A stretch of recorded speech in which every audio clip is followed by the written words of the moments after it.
Good evening. Welcome to the Clarksville Community Concert Association virtual visit, Meet the Artists. As you know, this pandemic prevented us from having a live concert series this year, so we suspended it for safety until next year.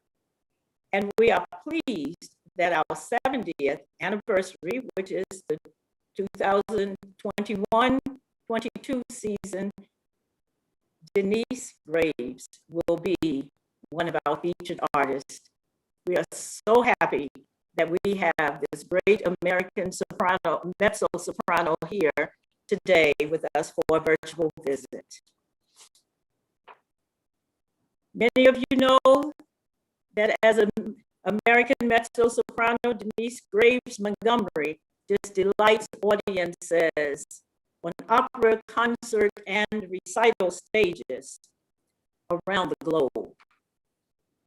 She attracted attention early during her student days, ultimately graduating with a Bachelor of Music from Oberlin College and Conservatory of Music, and then an artist diploma from New England Conservatory of Music.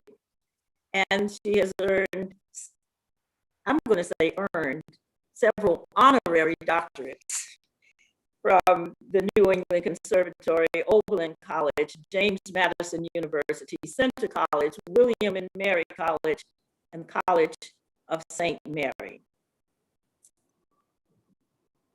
You can read her bio, which is extensive with the many roles that she has, the many composers that she's worked with. She's recorded BMG Classics, RCA Red Seal, NPR Classics, Sony Classical, etc., etc., etc. Too long for me to read the whole list and still get a chance to actually talk with her tonight. She sung for presidents.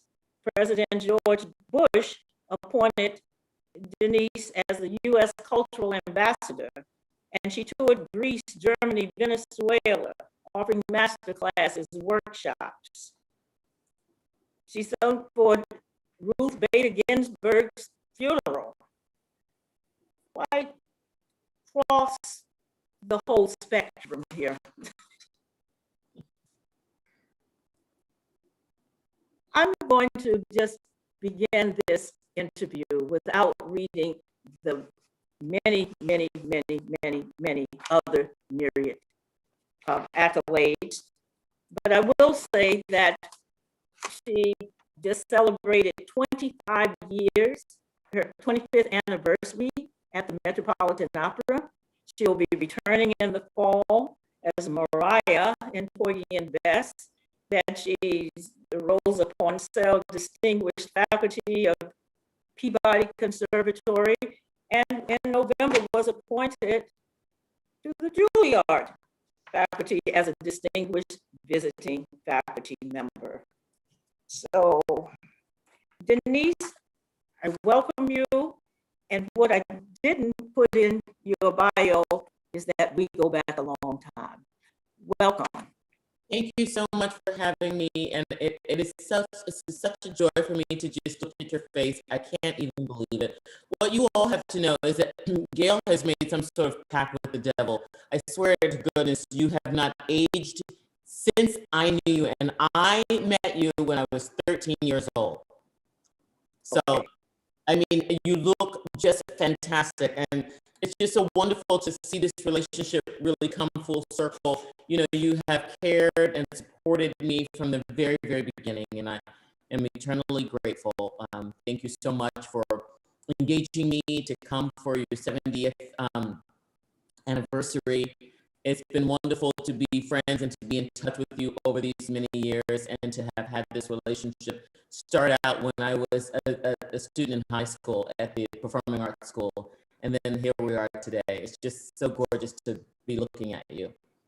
Thank you, Denyce. I must say that if I look the same, then either I looked mighty old a long time ago,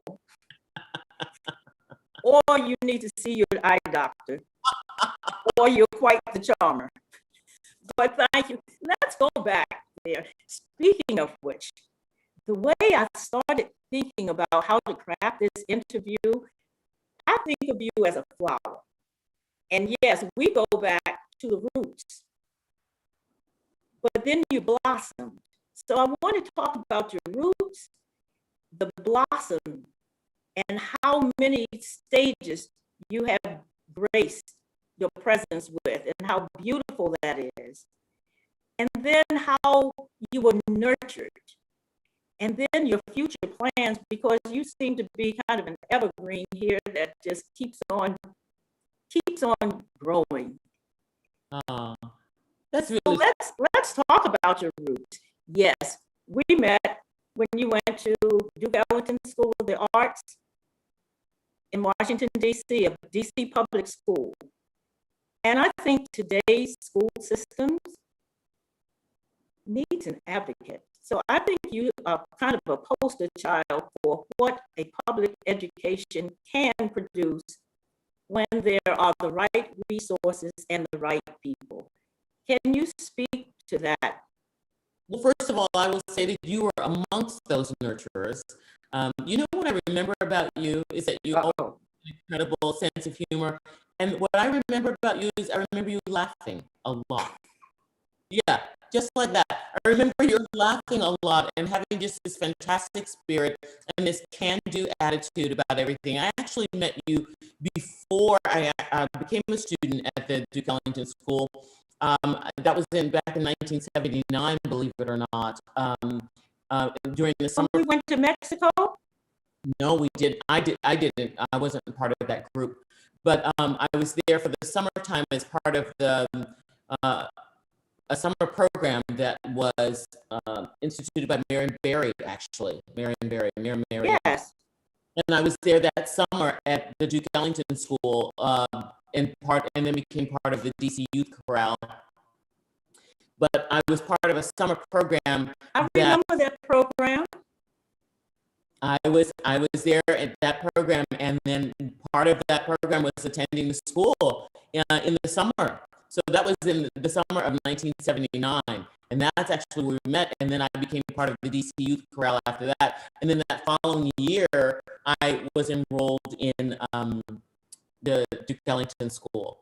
So it's been a really long experience, and it's been a long walk. But you were certainly amongst the nurturers who, and not just for me, but so many others. I mean, everybody that was there, and that was really in the time that everybody sort of really looked out for each other, and everybody's child was your own. And that's what I remember. I remember you and Monica always together, always taking care of us, always encouraging everything that we did, always showing up for every recital, for every concert, for whatever it is we were doing. And that's my memory of you. So I'm just so grateful. And you're still doing that. You're still taking care of me. You're still promoting me. You're still doing exactly what you were doing when I met you those many years ago. So thank you so much. But yes, I am a product of DC Public Schools. Grew up in Washington, born and reared in Washington, D.C. Had the time of my life at the Duke Ellington School. Was the best decision I ever made. I'm so happy to have been accepted, and it was really a place of incredible discovery for me. It's really where I discovered opera, because the Duke Ellington School at that time, and I'm sure they still do, had a relationship with what was then Washington Opera, which is now the Washington National Opera, and brought a group of kids there to see a final dress rehearsal. It was Beethoven's Fidelio.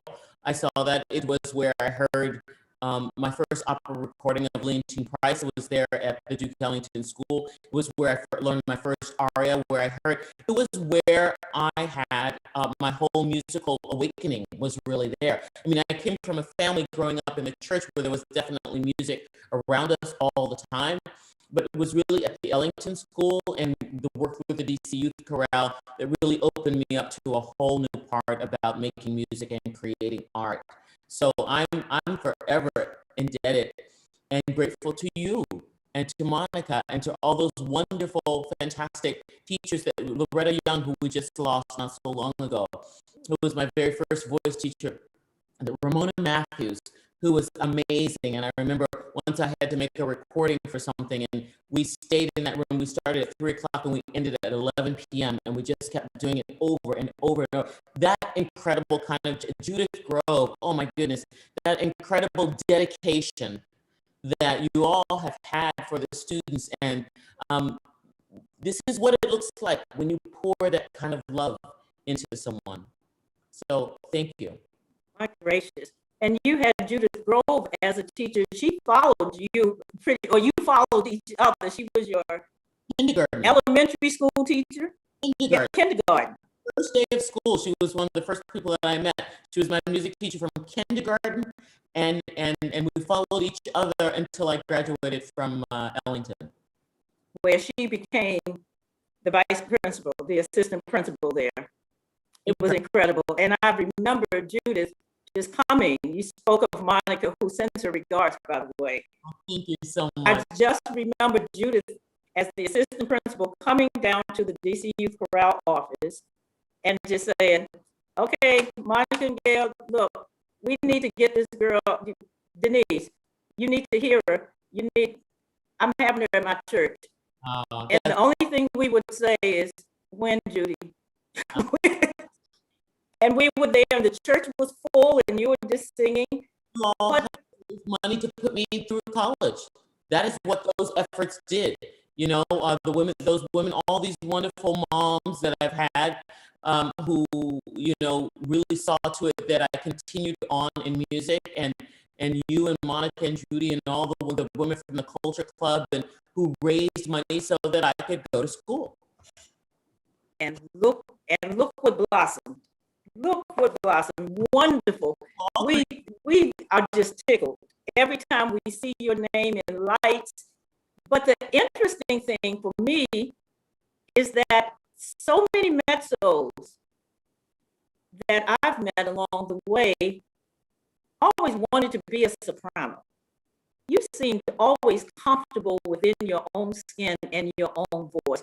And first of all, there might be people who might not know what is a mezzo. Why do we call you a mezzo soprano and not just a...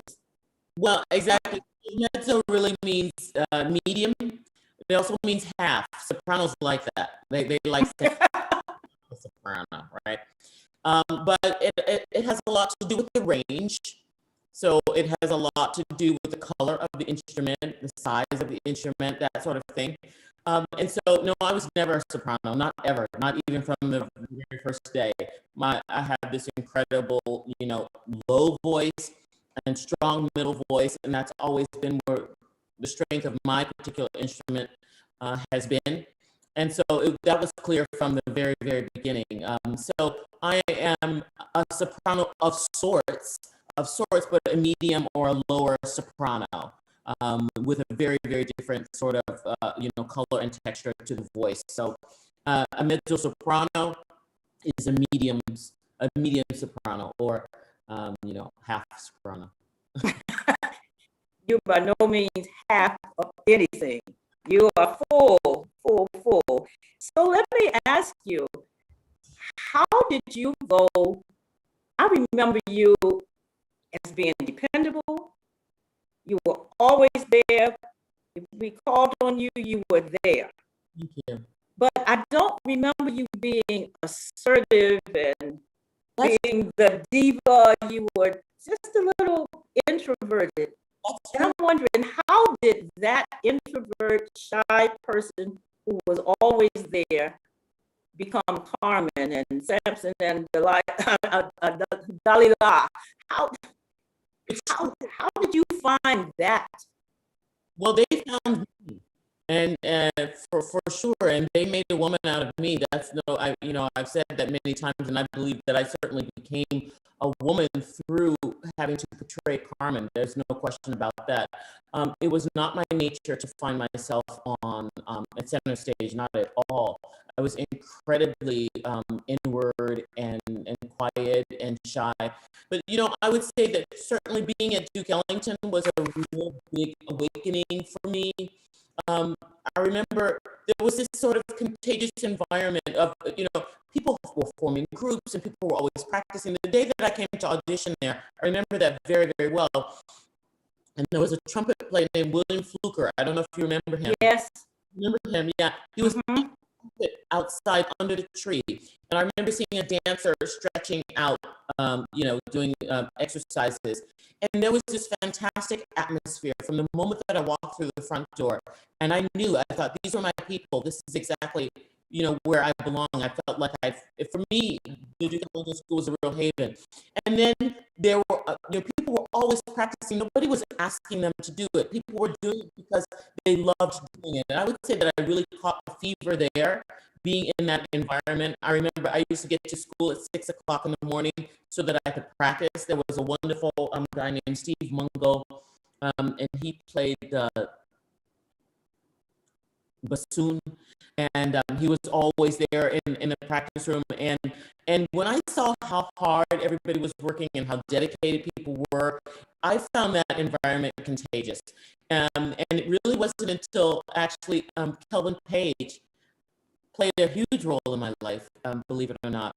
I was very much this, shy kid who was like this and sort of, and I sang Nina on the very first student recital. That was a song that Loretta Young gave me. And Kelvin came up to me in front of everybody, and he said, first of all, we never even knew you were here. Like, we never even noticed you. Like, where did you come from? And then where did this voice come from? And he said that in front of everybody. And that gave me some kind of clout. Like that, the moment that he said that, because I knew everybody knew him. He was someone who was incredibly popular and well-known and well-liked around the school. And I was not. And when he said that in front of everybody, it made people take notice. And so I'm always grateful to him for what that moment gave to me, because it made me feel important, it made me feel special, and he acknowledged something that maybe I didn't certainly know that I had, but he sort of made that statement in front of everybody, and it created a type of destiny that I would sort of rise up into. And so he was very, very instrumental. He doesn't, I mean, I've expressed that to him, and how, he probably didn't think very much of that moment. But for me, this really shy little kid who was so scared of everything and everyone, that really gave me sort of street cred, so I was really grateful to him. That's fabulous. Yeah. So let's fast forward. Now, you won the Marian Anderson Award, and then you actually met Marian Anderson and went to her house. We did. Can you kind of walk us through that experience? Spectacular event. I'll never forget it. It's very clear, very vivid. I remember learning about Marian Anderson when I was in the 4th grade at W.B. Patterson Elementary School. And it was that time, it was in the month of February, and it was then Black History Week, not yet a month. Yeah. And we learned about Marian Anderson, and I remember learning about her then when I was in the 4th grade. And when I was there meeting her, I said, oh my God, this is the same woman that I remember learning about in the 4th grade. And it was as if I had walked into the history books, that here she was.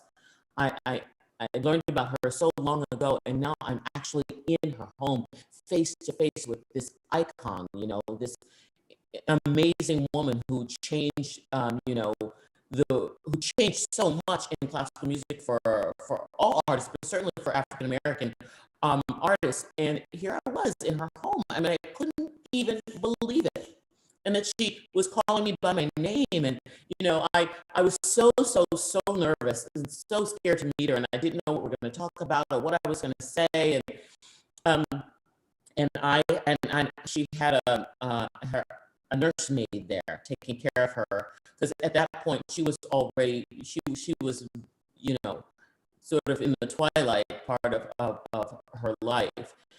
She was in her 90s at that point.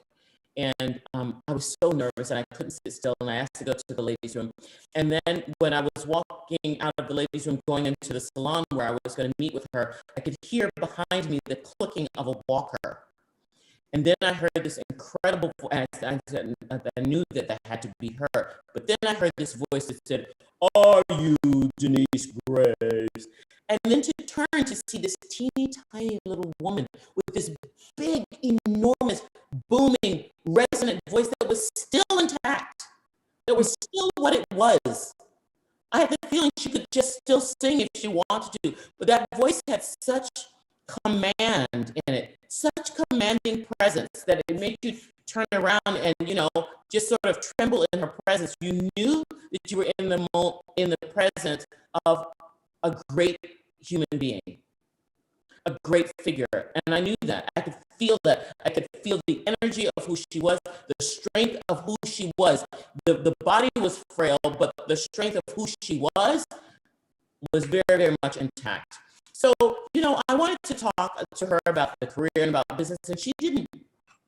She wanted to talk about the work that she was doing at the Salvation Army. She wanted to talk about the children that she'd met. And this was what we knew about her. She was a very modest woman. She didn't choose to become the poster child for, the civil rights movement or anything like that.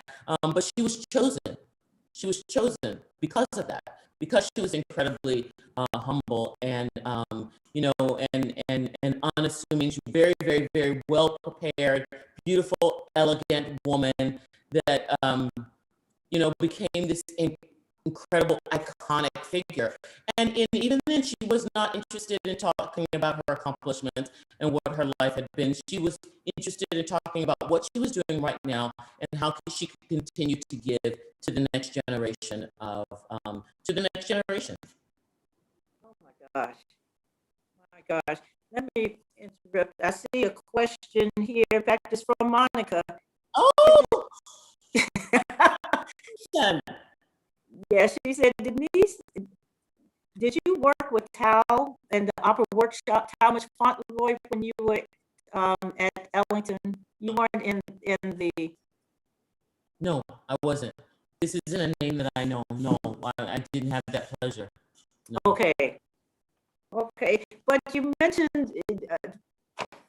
the Salvation Army and the humanity of Marian Anderson.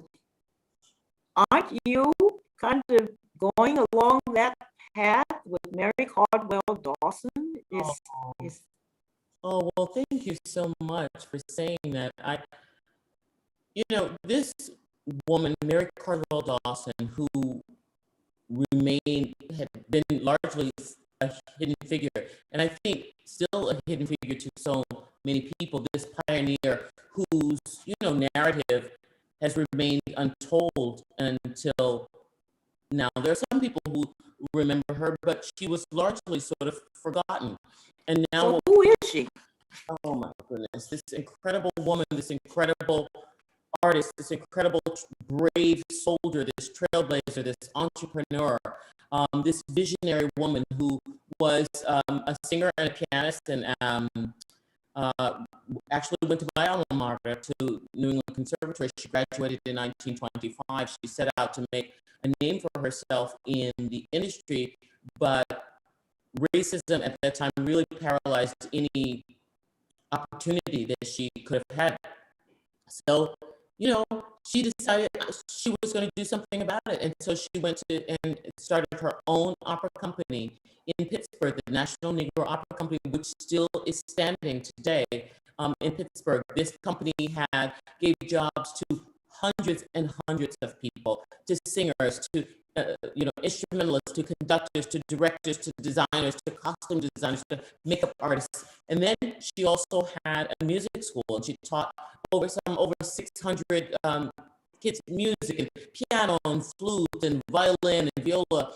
And it was also a safe house. So great figures like Duke Ellington, like Lena Horne, like Cab Calloway, because hotels were still segregated at that time, would stay on their tours, would stay at her home, which was the National Negro Opera Company. And then she had chapters in Chicago in Washington, D.C., in Baltimore, in New York City. This was an incredibly mighty woman who, before Marian Anderson, brought 500 singers to the Metropolitan Opera because her independent company rented out the theater. While she was not a part of the season, the theater was. She brought an original work by an African American violinist composer. Let me give you a little hint with that. Do you know that composer was born in Clarksville? No. Clarence Cameron White. Is that right? He was born right here in Clarksville. For heaven's sakes. And so you are restoring that home, your foundation? Our foundation, along with its owner, Janae Solomon, and fortunately more people are beginning to partner with us on this project, this great crusade of restoring and rebuilding this national treasure, this national monument that has been recognized as a monument. So it means that it cannot be torn down before we have the opportunity to rebuild it, to reimagine it, to reclaim it, which is what we're doing. So at the Denyce Graves Foundation, that's our great focus at the moment. It's a mighty mission. We have partnered with Janae Solomon, who is the owner of the house, along with Pittsburgh Opera as a major player in this game as well, and more people. We've just received an attractive gift from the R.K. Mellon Foundation. We are so thrilled about that. Our foundation was last week in Pittsburgh. Well, we were there over the Easter weekend and that week before Easter, speaking with foundation heads about the Mary Caldwell Dawson home, about restoring this home, restoring this national monument. And so that's what we're doing. It's taking up all of our time, all of our energy, but all of us, a mutual friend of ours, Ronald Smith, and wonderful people who are on the foundation with us, Anna Serrano and Kit Emery and Simone Harkram, and so many fantastic singers who are part of our foundation, feel incredibly passionate, and we feel a great sense of duty to restore Mary Caldwell Dawson, her vision, her legacy, to its rightful prominence in American history. This is incredible. I wonder, now that we know just a little bit more about you, not just your singing, if we could hear some of your singing. So we do have a clip and of your signature aria. Oh. Now, quite frankly, your bio lists so many, but your signature, when your Met debut was in the title role of Carmen, I was absolutely thrilled. Oh. So I wonder if we can just hear you in the role of Carmen. Okay.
Wow. So tell me, that is fabulous.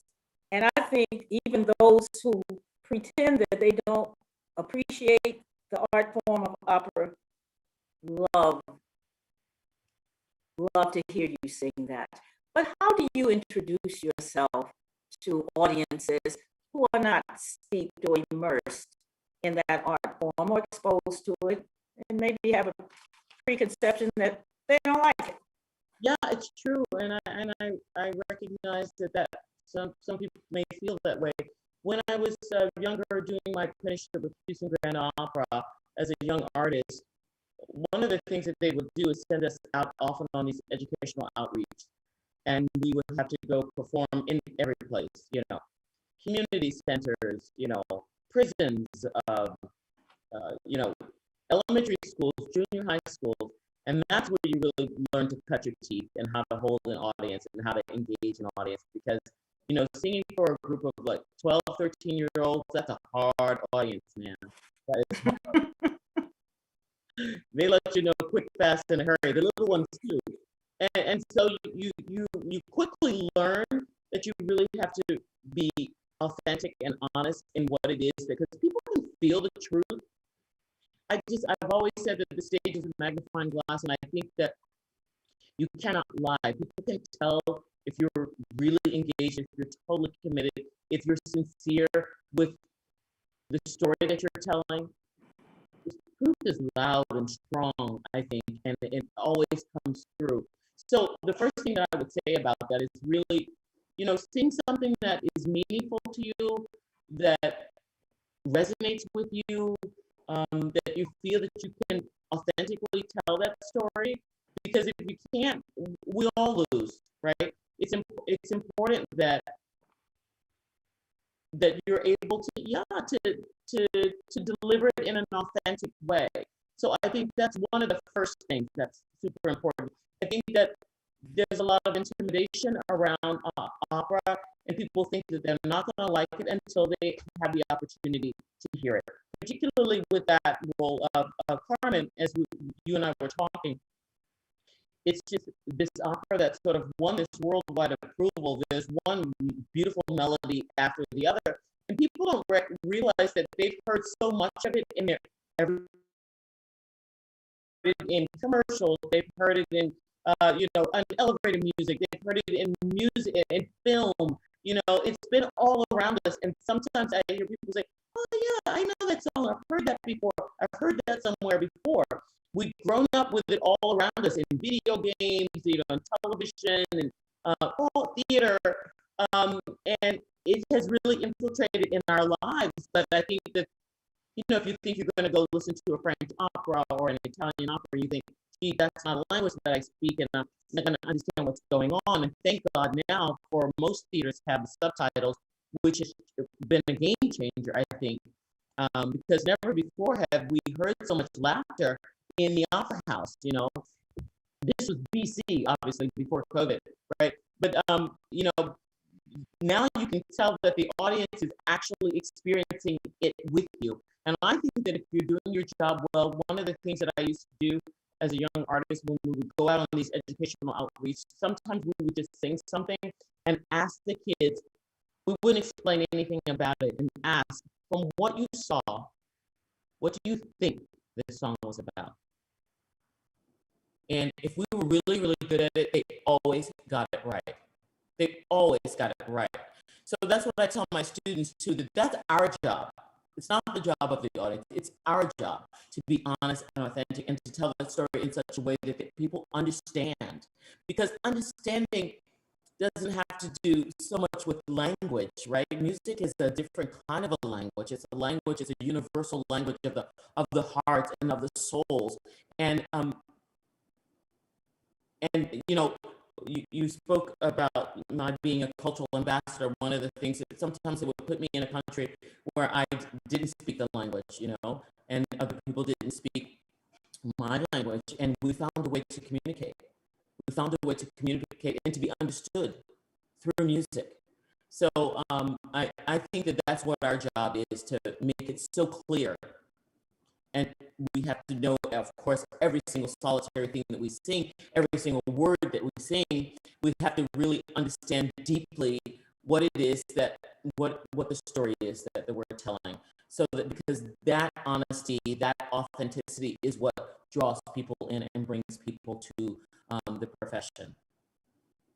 Well, before the pandemic, when we first talked about you coming, you agreed that you would at least include that operatic on the program and allow a select group of students to sing. So we're praying that when you do come post-pandemic, that it will still be safe for that to happen. So, but I thought it might be nice to augment what you were saying about how you just give people an experience of something that they've heard. I think I would like to hear how you handled bringing opera to the Muppets. And so we have a clip of you singing to Elmo.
That is so great.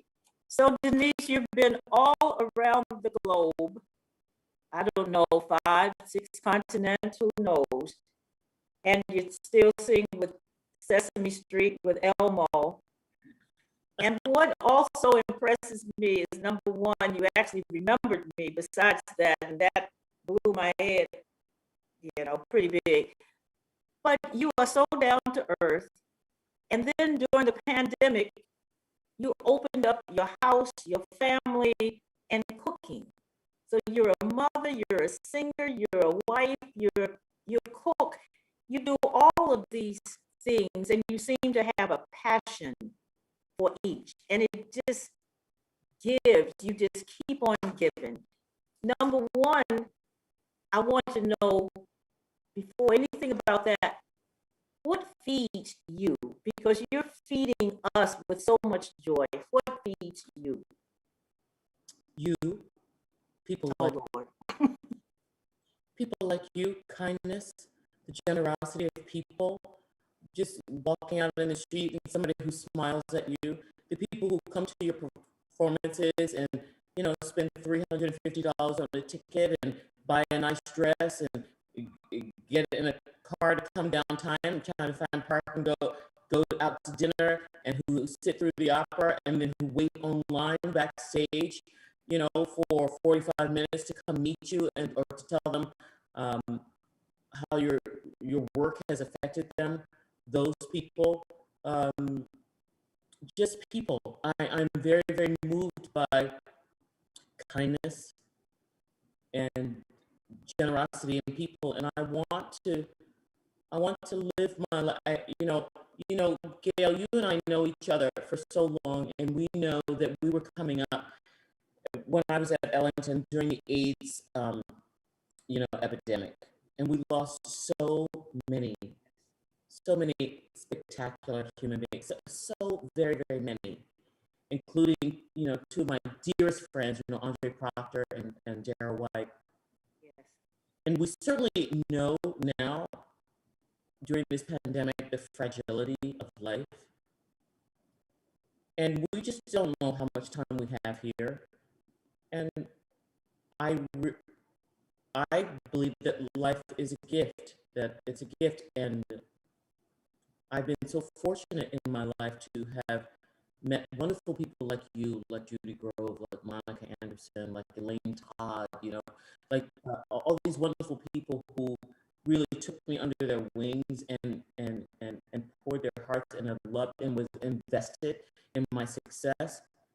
People like Mary Cardwell Dawson, who said, I'm going to create something for my people. I'm going to create something for people who have talent and who want to be able to share that and create art with the world. That I feel a tremendous responsibility, but not responsibility in the sense that it feels like a duty. It feels like an honor to be able to serve that. When my students come through the door at the conservatory, at Juilliard and at Peabody Conservatory, and they've got those beautiful young faces, and they want to sing, and they want to change the world, I'm in service to that tiny seed, to that desire that when I look at them, and I look at them looking at me for the answer and wanting to take whatever it is that I'm hopefully able to impart into their lives, it feels like a tremendous responsibility in service to art, to God, and to humanity. And so I feel that really strongly at my core, because people have really extended themselves to me my whole life, and they still do. And I'm so profoundly moved all the time by just the lady in the grocery store who smiles or who remembers our last exchange, or, you know, just regular people, right, who go out of their way. You know, the other day I was in the grocery store, this lady came, you know, she said, I've been following you the whole time, you know, I love that hat you're wearing, I love the shoes. You know, the courage that it takes to come up to somebody and put your heart on the line, right? To you know, to go to a concert, some of these people become fans and they come to everything. That's amazing to me, I think. I think it's incredible. So I'm very, very moved by the human spirit. I'm moved by the kindness of just everyday people. And I want to lead a good life. I want this life that was given to me by God, which is a gift, to do something good here on the earth. That's what I want to do. I want to be in service to God, first of all, and to humanity. I want this life to count, because we just don't know how much time we have. And, you know, for my beautiful friend Dara White, who people don't know, like I'm living for him, for Andre Proctor, who people don't know. I'm living for him, for Bruce Hubbard, for people who don't know who he was and all he had in him. And Mary Cardwell Dawson, who was forgotten. We have to carry on for these people. And so that's how I feel and that's how I see it. You know, that passionate testimony reminds me of two things. One, that American anthem that you sang at Ruth Bader Ginsburg's funeral, that you've sung at other places. It's so powerful. How did it just sounds like your personal testimony? Oh, beautiful. Oh, thank you for saying that. Thank you so much. Written by a very, very dear friend, Jean Shear. And in fact, I'm going to be singing that song again for the PBS Memorial Concert, Memorial Day concert on the 30th of May. So that will be on again. Written by a very dear friend, Jean Shear. Beautiful words, beautiful song. You know, I was incredibly fortunate to have met and to have known and have been loved by Justice Ruth Bader Ginsburg. You know, to have sung that song for the inauguration of President George W. Bush, for the Save America's Treasures Project for Senator Hillary Rodham Clinton. So this piece is, you know, is an equal opportunity, you know, non-partisan, you know, it's like, it's the American, it's, you know, it's such a beautiful piece with such inspiring words. President Biden mentioned it in his inauguration speech, which I thought I'd fall out of the chair. And I called Jean right away. I said, did you just hear he referenced our song? You know, I sung that song and Ken Burns heard it and then wanted to include it in his one of his documentaries. It's just a great piece that really you know, that really speaks to our duty and responsibility as human beings and as Americans, and wanting to make the world a better place and wanting to live in such a way that we make the world better by what we do from being here, wanting to leave a legacy, right? Well, we have a clip of that, and I need to thank you because I'm not well aware, but I'm partially aware that your days are crazy and that you found a way to do this interview amidst 3 other engagements simultaneously this evening. So I can't thank you enough for finding us the time for us. And I think that American anthem is just a beautiful way. We're looking to end this. We look forward to you coming down. I don't know where your management is in terms, or where you are in terms of looking at your calendar, but we have put the January 30th of 2022 as your date. So we're looking forward to that concert and the master class with the students, and just not just hearing you, but just experiencing you and being around good people. So we would like, there's another thing in the chat. Thank you, God, for Denyce and her human spirit and how our lives touch each other and bring unity through kindness, love, and music. By Jacqueline Ortega. So let's listen to the American anthem.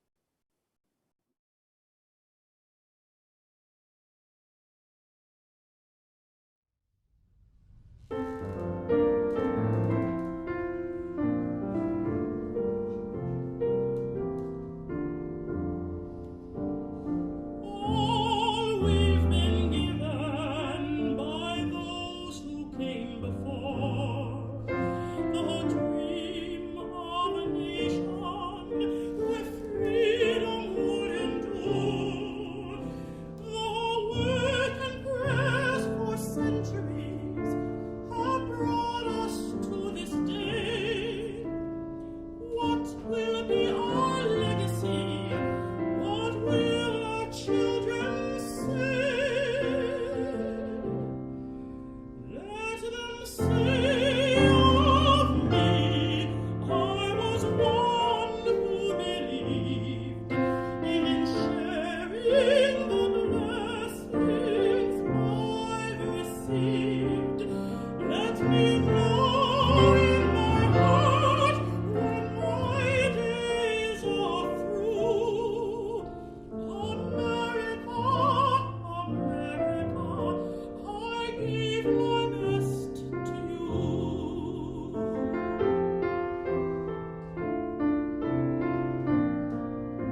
Well, I'm going to keep clapping, keep thanking you, for just being in my life and blessing me, as I've had the wonderful opportunity to get to know you through these years. I would like to say to our audience, thank you so much for joining us for this. I can't imagine what the actual concert will feel like, not just sound like, but just to feel like, to have this fantastic artist and human being in our midst. January 30th, 2022. There is a link to a Google document that we ask persons to just fill out, and we will keep you in touch. And the beauty is that we will kind of draw from the names there, and there will be nice little goodies that gifts that we'll share, including 2 tickets to the concert, as will be part of that giveaway. So thank you so much for joining the Clarksville Community Concert Association, whose mission is to bring live music, quality music, to the Clarksville, Montgomery County community. Thank you so much, Denyce Graves, Montgomery, my friend. Oh, thank you. Thank you so much. Thank you, everybody, for coming tonight. Thank you so much. I appreciate it.